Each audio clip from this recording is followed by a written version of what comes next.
Each year as Father's Day approaches, I remember my own father, who has been gone for quite a few years now. Remembering Daddy, I think of two special times that helped me get a good picture of the kind of man he was. One was work-related. The other was from a favorite game we shared. One quality I inherited from my father is that of being an early riser. "The early bird always gets the worm," he told me over and over again when I was a youngster. Now, I never knew what could be considered good about getting the worm, but I learned as a young bird that I wanted it. Daddy was always up well before first light, moving around in the kitchen and setting the pot on the stove for his morning coffee. The noise usually awakened me, and I stumbled into the kitchen with bleary eyes, wondering what Daddy was doing. Usually I was ordered back to bed with a stern, "Coffee will stunt your growth, boy." But once in a while my father poured me a glass of milk, pushed out a chair at the table, and allowed me a brief glimpse into his early morning life. We had no morning newspaper, but there was always plenty to talk about. Maybe it was the baseball game we'd listened to on the radio the night before. Perhaps the war or the economy was the topic of the morning. Many times the conversation centered on the work of the day ahead. Cows to milk, weeds to hoe, green beans to pick, snap, and prepare for Mama's canner. I figured out where that worm was that we early birds were supposed to get. That cotton-picking thing was either in our garden or barn lot, challenging me to brave the dew-drenched summer morning to look for him. By the time our chats were finished, yellow strands of daybreak were streaming in the east window, silhouetting father and son on the drab kitchen wallpaper. "Dawn is my favorite time of day," Daddy always told me, "because it's a new day. If you're up at dawn and work hard every day, good things will happen." So dawn became my favorite time of day, too. In the twilight before sunrise, I recognized the hope each new day brought my father. "Man may work from sun to sun," starts the old adage, and from Daddy I learned that working from daylight to dark is a good and honorable thing. Today our bedroom window faces east, and the June sun around Father's Day comes up pretty early in the morning. I know it probably drives Janice crazy, but I still can't stay in bed past sunrise, even if sunrise is at 5 a.m. We don't have a clock in the bedroom because my internal alarm goes off before the sun breaks the horizon. Early to bed, early to rise makes a man healthy, wealthy, and wise.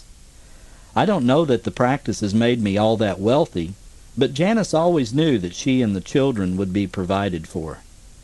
I don't know that I was made all that much wise either, but I have been blessed with pretty good health. 1 out of 3 isn't bad, I guess.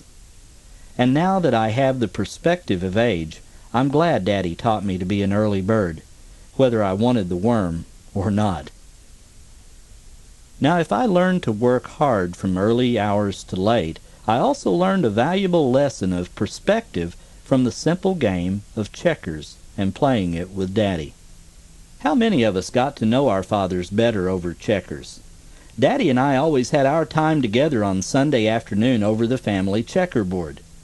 Since his death, the memory I hold dearest is me, probably around the age of 7, actually thinking I had just beaten my father at his favorite game. Many years later, when my own son played his grandfather, I realized that Daddy allowed him to think he had won a game of checkers, just as he had allowed me to think. Over the checkerboard I learned what men talk about. It made me feel so grown up to talk about the war, the economy, the crops, and the weather with my father. I knew that was what he talked about with the fellows at the general store while working in a quick game of checkers as Mama shopped. Now, I doubt if I need to describe checkers to any of you. It's one of the most enduring games on the North American continent. King Me still enlivens a vision of Daddy and me on a Sunday afternoon in our little 3-room house, playing out a game both of us loved. Thanks for those checkered days, Daddy. I miss you. Hazel-Ott's father was a wonderful man who worked hard to support his family. He had just one vice. See how Hazel's family came to cope with Papa's sweet tooth. The barefoot, carefree days of my childhood were spent on a Sandhill, Nebraska homestead.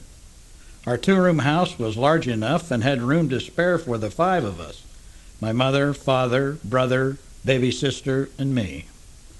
There was a place for everything. When Mama asked, "Where'd you put the shears?" we'd answer back, "In the other room, Mama." "In the big box in the corner?" "No, in the little box under the big bed." Our parents loved, spanked, and furnished us with enough material and spiritual things to keep us healthy, happy, independent, and devout. We never lacked for good, nourishing food. Beans on wash day, fresh bread on Friday. We had the Bible for building character, and the Youth's Companion for entertainment, and the mail-order catalog to drool and dream over. We had everything we needed to make us a contented family if it hadn't been for Papa's sweet tooth. Because of economic conditions, he was never able to satisfy his insatiable cravings. Real money to the Nebraska homesteader was scarcer than feathers on a garter snake.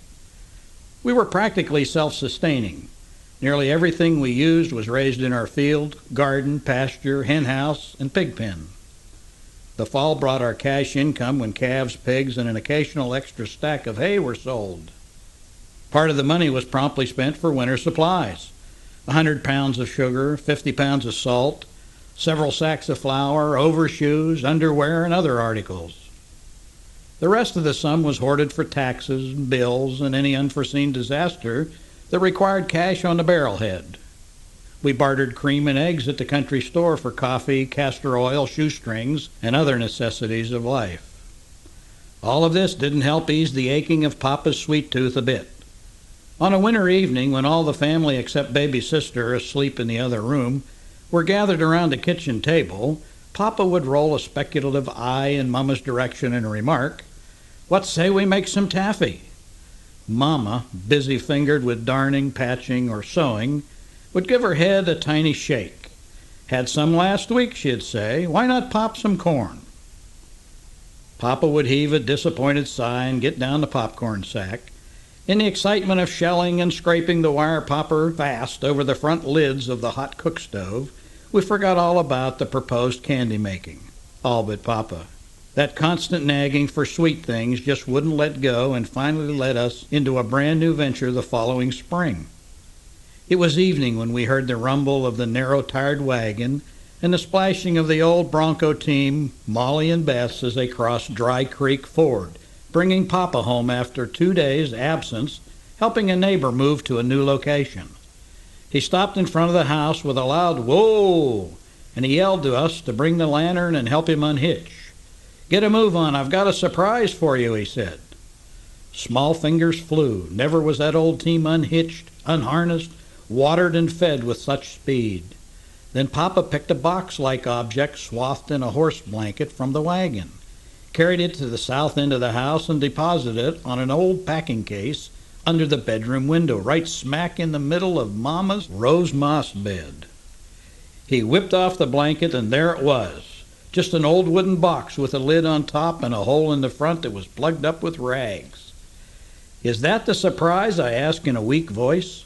"Something alive in there," said Brother with his ear to the box. "I bet it's just another old tomcat. I can hear it purring." "Of course it's alive," said Papa in a hurt voice as he pulled out the rags. "That's humming you hear. It's a hive of bees. Bees work all the time making honey. Now we can have all the sweet things we want." We, never having met a bee or tasted honey, were properly impressed. I was ready to get a spoon and dig right in, but it didn't turn out to be quite that easy or pleasant. Papa, we soon surmised, he never admitted it, knew as little about bees as we did. The next day he sat down and wrote to Washington for instructions on the care and raising of bees. The information, true to most government information, was a long time coming, and the blank space had to be filled in with experience. We soon learned a lot about the busy little honey makers. They were different than house flies, and it wasn't safe to venture south of the house until after dark. We used to con unwary visitors into picking rose moss until Mama put a stop to our fun. A swollen eye and a fat lip convinced even Papa that because bees were social insects, they weren't necessarily harmless. Meanwhile, every neighbor who knew how to spell bee with 2 E's came to proffer good advice, which was called to mind when the bees decided to swarm. By midsummer, the bees were really nasty. They buzzed angrily at doors and windows open for a breeze. One even got into the bedroom and raised an egg-sized lump on the baby's bald head. We just about had it with the pest until one day my brother roused Papa from his noonday nap to tell him the bees had taken to the air and were headed northeast. "They're swarming," Papa shouted. "Grab something to hammer on and make a noise. We'll try to head them off." We followed them, puffing and pounding, until on their own volition they settled into a crawling, buzzing ball on a dead limb of a stunted locust tree about a quarter-mile from home. After the excitement simmered down, Papa was stumped. Something had to be done, but what? He was still pacing around the tree and scratching his head when Salvation trotted up with our new neighbor, Mr. Weaver, on his black horse Major. Mr. Weaver was deaf as a post and always seemed a mite standoffish, but a gleam came into his eye when he spied the bees. He lighted down, sized up the situation, then he and Papa hunkered down to a one-sided conversation about bee raising in Indiana. I don't know how it was brought about, but eventually Mr. Weaver was in control, and Papa was grinning, nodding, and carrying out orders. Within a week, the new hive and the old were moved to a permanent location at the end of the garden, and it was safer to gather rose moss again. That fall, we tasted our first honeycomb fresh from the hive. It was a delight to the tongue. All the summer's beauty, flavor, and fragrance were instilled in every drop. "Don't eat too much," Mr. Weaver warned. "Fresh honey'll make you sick." It did, and we were, but next morning it was tasty as ever, smeared on Mama's pancakes. Papa was right. We could now have all the sweet things we wanted.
That was "And the Angels Sing," performed by the Four Notes with Billy Mills and his orchestra from the May 23, 1939 broadcast of Fibber, McGee, and Molly.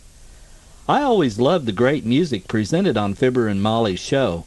Here's a double treat for you, an untitled instrumental by Billy Mills and his orchestra from the April 7, 1942 broadcast of Fibber, McGee, and Molly.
Josie Patrick's father was a lot of things.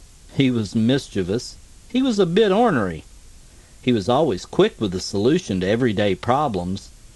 But, as Josie relates in this memory, Papa was no lady. The year Brother was 5, Mama joined the Ladies' Loving Heart Sewing Circle and made Brother a simple one-piece undergarment. In July, Aunt Rosie, Mama's only sister, had to have an operation. In those days, operations were very serious matters. Mama went to stay with Aunt Rosie until she recuperated. Papa was terribly disappointed that Mama couldn't be at home during July. That was an exciting month of candidate speakings and barbecues. Local civic-minded men furnished beef and spent the night before the speaking barbecuing the meat over a pit fire. The women folk cooked pies and cakes and made salads, while local merchants furnished bread, pickles, and sugar and lemons for the barrel of lemonade. The candidates brought the ice and the excitement. What barbecues we had! Those candidates lambasted each other until they got red in the face, then lambasted each other some more. Some of the men folks got so worked up they went back to the barbecue table and started eating and drinking all over again. That July, Papa decided to take us kids to the barbecue, even though Mama wasn't with us. My sister Rhoda was put in charge of dressing Brother and me. From her 12-year-old wisdom, she decided any 7-year-old should be able to look after herself, so she left me to my own devices while she turned her attention to Brother. She scrubbed him till his skin glowed. Then she got him into that one-piece undergarment. Now that piece of underwear was meant to be worn to Sunday school and church, not to an all-day barbecue 10 miles from home. That piece of underwear had no back door. At the barbecue, Papa got all involved with the candidates and left us kids pretty much on our own. Along about noon, Rhoda found Brother cowering in the back seat of the car. "Now what's wrong with you?" she asked. "I had to go to the bathroom, and I couldn't get my underwear undone," Brother sobbed. "Well, phew! You'll just have to spend the rest of the day in the car," Rhoda decided. Just about then, Papa came up. "Time to eat," he said. "You kids come on." "Brother can't," Rhoda said. "He used the bathroom in his underwear." I never knew Papa not to have a solution to any problem. He took his pocket knife and cut Brother's underwear off him. Then he used the upper part of the accursed garment for a wash rag to clean Brother up. "Now let's go eat," he said. When Mama came home, she missed Brother's underwear. She asked where it was. Papa told her. Who ever heard, he wanted to know, of dressing a little boy in an underwear garment without a back door? "Why, all the ladies in the Loving Heart Sewing Circle make underwear like that for their little boys," Mama said. "Well, I'm no lady," Papa fumed, "and no son of mine is ever going to be caught again in an undergarment without a back door." And Brother never was. Not only was Mama a member of the Ladies' Loving Heart Sewing Circle, she was also organist for both the churches in our community. The two churches were about a mile apart, and we called them the North Church and the South Church. The organs in both churches were reed instruments with pedals, and I sometimes feared poor Mama would pump her legs off, especially in the summertime, when the 10-day revival at the South Church was followed by a 2-week protracted meeting at the North Church. Mama pumped the organs, and Papa fed the preachers. Mama belonged to the North Church, and Papa belonged to the South Church, so preachers from both churches made their headquarters at our house. Sometimes Papa embarrassed Mama something awful, like the time Mrs. Woolley asked Papa if he was going to take the preacher for the weekend. "Lord, no," Papa answered. "There's not a bite to eat in the house." Mrs. Woolley couldn't see the twinkle in Papa's eyes, I guess, so she turned around and walked away in a huff. Of course, the preacher did come to our house that weekend, as usual, and helped us eat the cakes and pies Mama baked and the chickens Papa'd barbecued. Papa always liked to have the preachers.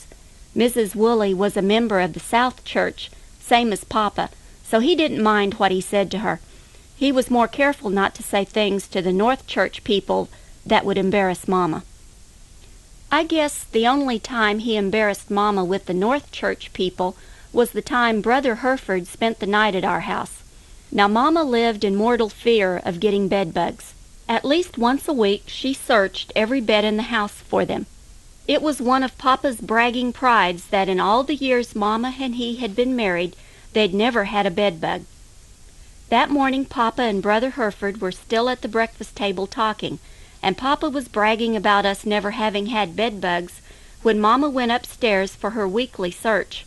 Sure enough, on the bed where Brother Hereford had slept, there were 2 bedbugs. Brother Hereford went upstairs just in time to meet Mama coming down with a kerosene can and a chicken tail feather. In those days, a chicken tail feather and a kerosene can meant only one thing, as plain as the nose on your face: bedbugs. The whole thing embarrassed Mama to tears. They probably ate on him all night, she said. Well, he probably brought them himself, Papa declared. Not 2, Mama said. He'll think I'm the nastiest housekeeper in the country.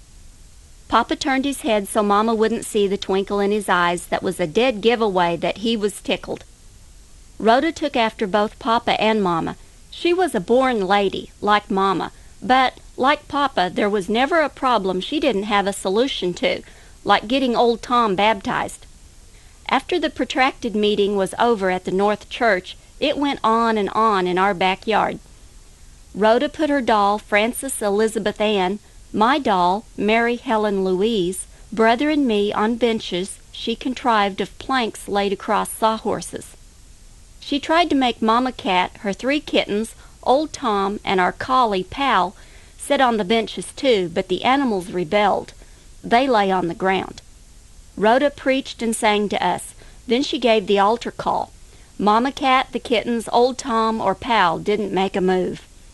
Rhoda decided they should be baptized. Brother and I drew the water from the well while Rhoda filled a washtub. She filled it to the brim.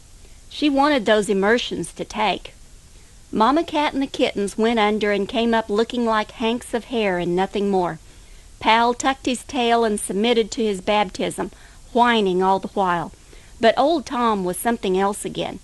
He wasn't about to be dunked in that water, and he let us know it by howling, spitting, and clawing. "Let's let him cool off," Rhoda said, and sent me for a saucer of milk.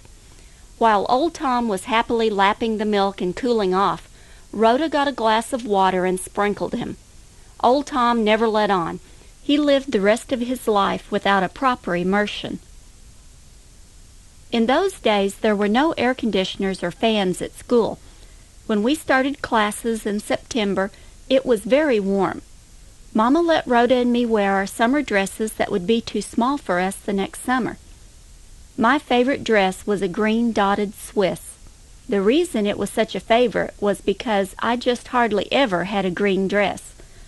Mama dressed me in the pink, rose, peach, and red hues calculated to offset my sallow complexion. But that summer there was a yard and a half left from Rhoda's green dotted Swiss. Rhoda had the translucent skin it took to wear green. Rather than waste that material, Mama combined it with a white embroidered eyelet yoke and fashioned a dress for me.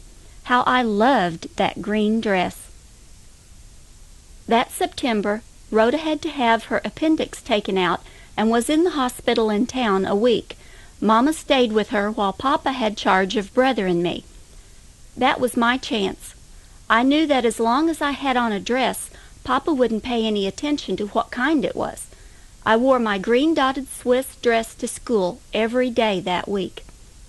Evenings after school I climbed up in the mulberry tree and stuffed myself on the berries. One evening I fell, catching my skirt on a jagged limb.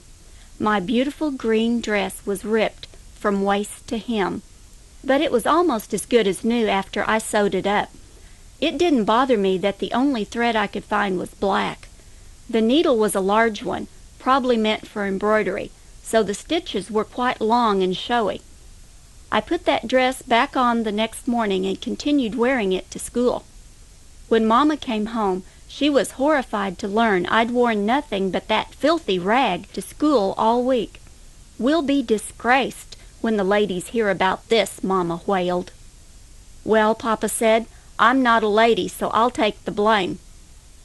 There were times when I was awfully glad Papa wasn't a lady.